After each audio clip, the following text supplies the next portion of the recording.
สังคมจะเป็นจังใดถ้าทุกคนรู้จัก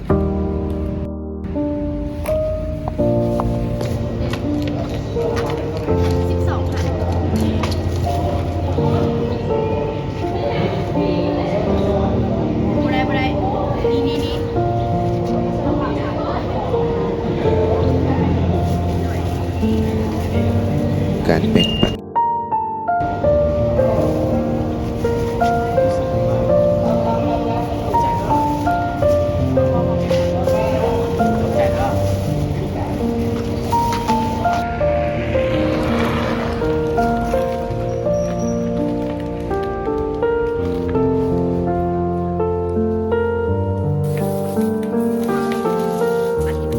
เขาเลย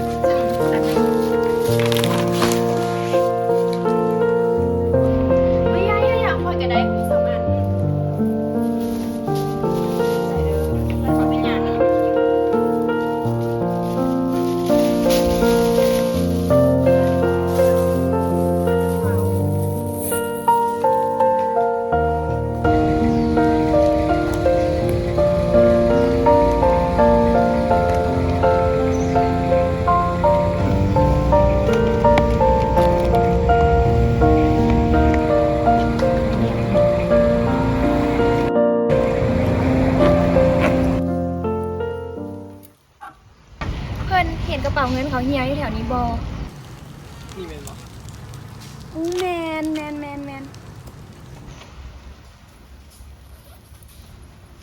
ให้เขาให้เด้อ บ่เป็นหยังเป็นเอาไว้เลย เอาเขาให้กูเป็นหยัง บ่เป็นหยังเป็นเอาไว้เจ็บบ่ ตกใจเด้อ โอเคขนาดระวังได้ล่ะ เหนื่อย ผู้จะเป็นต้องเป็นฮีโร่ผู้จะเป็นต้องมีพลังวิเศษ ทุกคนก็สามารถเห็นได้ เพียงน้ำใจเล็กๆน้อยๆกับความขอบใจสั้นๆเพียงเท่านี้สังคมก็น่าอยู่ขึ้นแล้ว